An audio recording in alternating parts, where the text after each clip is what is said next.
Bonjour à toutes, je vous retrouve aujourd'hui pour mes favoris et regrets du mois de février. Je vous tourne cette petite vidéo juste avant de partir en vacances. On part très tôt demain matin, donc il est très fort probable que je doive faire une nuit blanche pour faire le montage de cette vidéo et pour l'uploader sur YouTube avant de partir. Après, c'est un des avantages de ne pas conduire, c'est que demain je peux dormir dans la voiture toute la journée. Donc je serai en vacances jusqu'au 30 mars, donc il va pas se passer grand chose sur ma chaîne YouTube au mois de mars. Je suis désolée, mais j'ai vraiment grandement besoin de vacances, donc je compte bien en profiter. Ce mois-ci je n'ai aucun soin dans mes favoris, je n'ai que du maquillage, donc on va commencer de suite avec les produits pour le teint. Ce mois-ci j'ai quasiment uniquement porté la CC Cream correction couleur 1, 2, 3 Perfect de chez Bourjois. C'est vraiment une super bébé crème. Moi j'ai la teinte 31 ivoire et je sais pas si c'est moi, mais j'ai l'impression que depuis quelques temps chez Bourjois les teintes sont de plus en plus foncées. Voilà, la teinte me va vraiment juste, donc je pense que pour les personnes qui ont la peau vraiment très claire, genre NC, NW15 ou 10 chez MAC, même la teinte la plus claire serait trop foncée pour vous je pense. Donc cette bébé crème elle est vraiment super. La couvrance est légère mais il y a des pigments dedans qui corrigent toutes les rougeurs que vous pouvez avoir et les petites imperfections. Donc elle est vraiment très bien. Elle fait vraiment un très joli teint, très lumineux. Donc franchement c'est un très bon produit. Je vous recommande vivement cette bébé crème. Donc ensuite on va rester dans les produits de teint avec un produit que j'ai longuement hésité à tester. Il s'agit du Radiant Creamy Concealer de chez NARS. Donc moi j'ai pris la teinte Vanilla. J'en ai entendu beaucoup de bien mais j'ai beaucoup hésité à le tester parce que j'avais entendu dire qu'il ressemblait beaucoup au correcteur Pro Longwear de chez MAC que je déteste, que je trouve très asséchant pour le dessous de l'œil. Moi j'ai le contour des yeux qui est très déshydraté, donc ce correcteur avait tendance à faire un rendu vraiment cakey, pas joli du tout, et j'avais peur que ce correcteur soit exactement pareil à ce niveau là, mais j'ai fini par céder et par le tester et franchement il est très bien. De toute façon actuellement je suis tellement fatiguée que je décerne abominable qu'aucun correcteur sur terre ne pourrait camoufler entièrement, mais celui-ci fait vraiment très bien son job. Il ne déshydrate pas du tout le contour de l'œil. Au niveau de la tenue il a tendance à filer un tout petit peu dans les ridules, mais si vous le poudrez bien il n'y a pas de souci. C'est un correcteur qui est très pigmenté, donc en fait vous avez une couvrance quand même assez importante avec peu de matière, donc c'est vraiment un super anti-cerne que je vous recommande.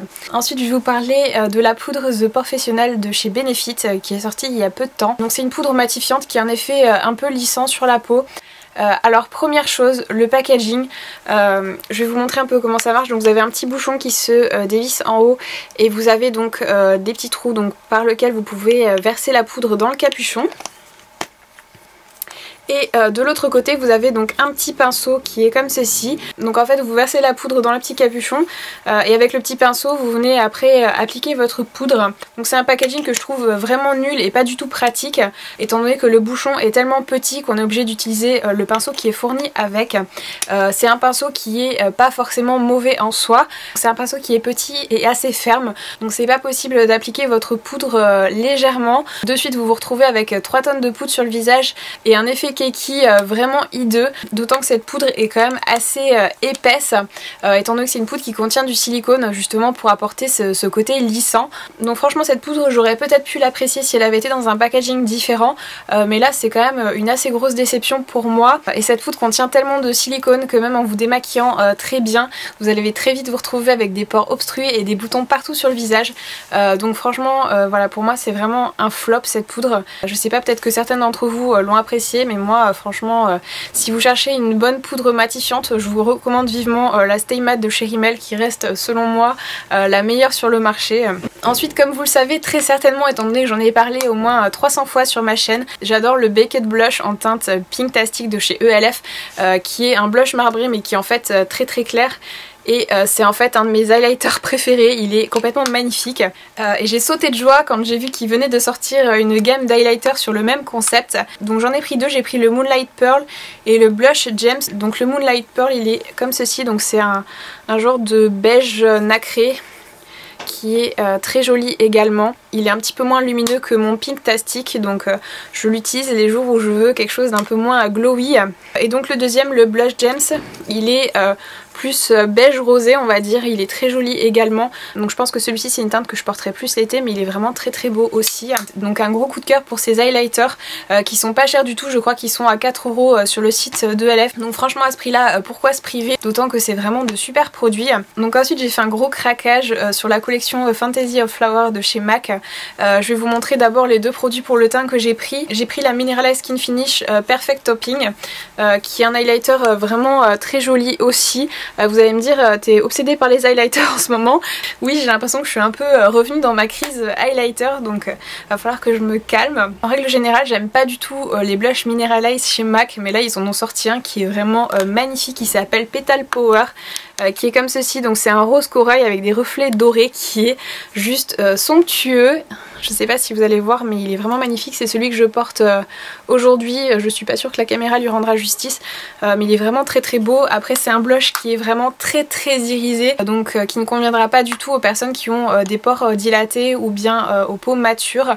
Mais voilà, franchement c'est un blush qui est magnifique et que j'adore. Donc je vais vous montrer d'autres produits de cette collection après, mais je préfère vous présenter les choses par catégorie, ça sera plus simple. Ensuite un fard à paupières que je me suis mise à réutiliser énormément au mois de février, c'est le très fameux fard à paupières satin taupe de chez MAC, qui est un genre de taupe complètement magnifique. Donc en fait je le portais sur la paupière mobile avec une couleur de transition dans le creux, et au coin externe je mettais Mekong de chez NARS, qui est un brun foncé complètement magnifique. Donc j'ai énormément porté cette combinaison de fard au mois de février. En février j'ai aussi craqué pour des palettes. Ça fait très longtemps que j'avais pas craqué sur des palettes parce que j'en ai pas besoin, j'en ai déjà plein. Mais là il y en a 3 qui ont tout particulièrement retenu mon attention. La première c'est la Full Exposure de chez Smashbox. Donc première chose, le packaging est en carton et du coup est assez salissant, j'ai déjà des taches dessus. Mais sinon il fait vraiment de bonne qualité. À l'intérieur vous avez un grand miroir. Et donc cette palette se présente comme ça. Vous avez aussi un pinceau double embout que j'ai dû oublier dans un coin qui est de toute façon pas terrible. Donc, au premier rang vous avez des fards qui sont plutôt pailleté on va dire, c'est même pas nacré à ce stade là, c'est pailleté, et en bas vous avez des fards mat. Mon avis sur cette palette, je suis assez mitigée. En photo les fards semblaient vraiment magnifiques, mais à l'utilisation c'est tout autre chose. Les fards pailletés, donc toute la rangée du haut, ne sont pas du tout pigmentés, même avec la glitter glue de Too Faced comme base, qui est quand même la base la plus collante on va dire qui existe. Les fards ne ressortent pas, je sais pas comment expliquer l'impression que ça me fait, mais on a l'impression en fait que les fards n'accrochent pas à la peau et du coup n'ont pas le même rendu que dans la palette. Donc de ce côté là c'est une grosse déception. Les fards mat sont pas mal du tout, mais globalement assez difficiles à travailler, ils sont très pigmentés, du coup ils ont tendance à faire des taches, etc. Et moi qui aime pas me prendre la tête, c'est pas non plus une palette pour moi. Donc peut-être qu'il y en a qui l'aiment beaucoup, mais pour moi c'est un presque flop cette palette. Donc ensuite la deuxième palette, c'est une palette qui me tentait pas du tout au départ.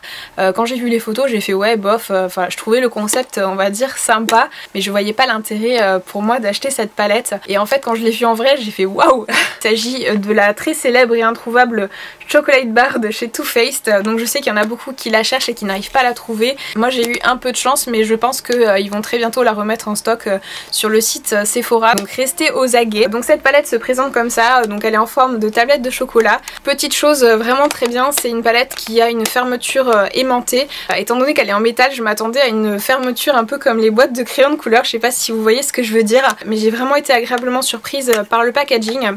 À l'intérieur vous avez un grand miroir également, et voilà un peu les fards. Donc je sais pas si la caméra leur rendra justice. Globalement ils sont vraiment magnifiques, super pigmentés, super faciles à travailler. Il y a juste celui-ci et celui-ci qui sont vraiment nuls de chez nuls. Mais globalement les autres fards sont tellement bien que je m'en fiche un peu qu'il y ait deux fards qui soient vraiment nuls dans la palette. Et en plus les fards sentent le chocolat, donc c'est vraiment une merveille cette palette. Pour moi qui adore les neutres, il y en a vraiment de magnifiques. Je vais vous faire quelques swatchs pour que vous voyez un peu ce que ça donne. Donc vous avez des fards qui sont un petit peu pailletés, vous avez des fards nacrés, vous avez des fards mat, vous avez vraiment de tout dedans. Donc franchement c'est une super palette et je regrette pas du tout de l'avoir achetée. Et troisième palette, il s'agit de la palette Narcissiste, donc de chez NARS. Apparemment c'est pareil, c'est une palette qui est assez difficile à trouver. C'est vraiment une palette parfaite pour partir en week-end et en vacances. Donc comme vous le savez je vais partir en vacances, donc je vais définitivement l'emmener avec moi. Il y a un miroir qui est vraiment immense et super pratique, et les fards sont vraiment vraiment très bien. C'est pareil, vous avez un assortiment de fards mat, de fards irisés, vous avez des mauves, des violets, des marrons, des gris, donc c'est vraiment une super palette de neutres super complète. Les fards sont bien pigmentés, franchement voilà, je n'ai aucune déception de ce côté là. Il y a quand même quelques fards mat dedans qui sont assez difficiles à travailler, notamment le marron foncé qui est en haut et le noir, mais globalement c'est vraiment une super palette avec de très bons fards. Donc si vous cherchez une palette pour partir en week-end ou pour partir en voyage, je vous recommande vivement celle-ci si vous arrivez à mettre la main dessus. Donc ensuite on va passer aux produits pour les lèvres. En février j'ai beaucoup aimé le rouge à lèvres et le gloss Viva Glam Rihanna. Donc c'est un gloss et un rouge à lèvres qui seront vendus pendant un an, donc jusqu'en janvier 2015. Donc encore Rihanna, vous me direz, moi aussi je suis un peu saoulée, mais les couleurs sont vraiment très belles et les packagings sont vraiment très sympas. Le packaging du rouge à lèvres et le bouchon du gloss sont en gomme, donc un peu comme les packaging NARS. Donc je vais vous montrer le rouge à lèvres. C'est un genre de rouge nacré qui est vraiment très joli. C'est une couleur vraiment unique que je n'ai pas dans ma collection. Et le gloss c'est un peu rouge scintillant avec des paillettes dorées et roses. Il est vraiment très joli également.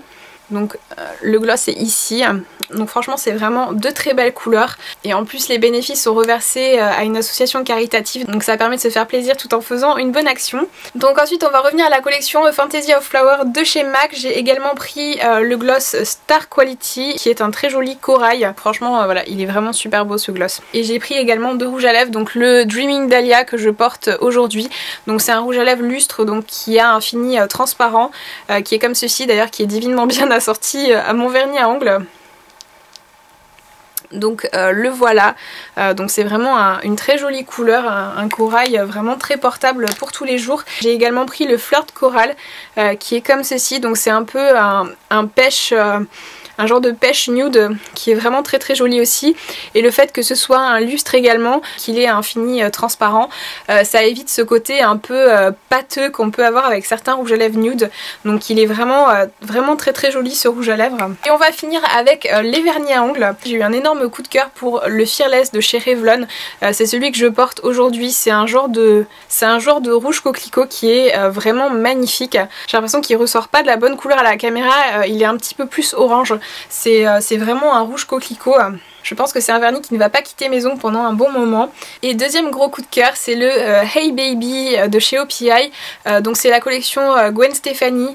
Dans cette collection il y a vraiment des couleurs magnifiques. J'ai dû me retenir de ne pas craquer pour d'autres couleurs. Donc j'ai pris que celui-ci. C'est vraiment un rose fuchsia parfait que j'ai énormément porté en février, que je compte bien aussi continuer à porter dans les prochains mois, parce que c'est vraiment une couleur que j'adore. Ça fait longtemps que je cherchais le rose fuchsia parfait, donc je suis ravie de l'avoir enfin trouvé. Donc c'est tout pour mes favoris et regrets du mois de février. J'espère que cette vidéo vous a plu. À très bientôt.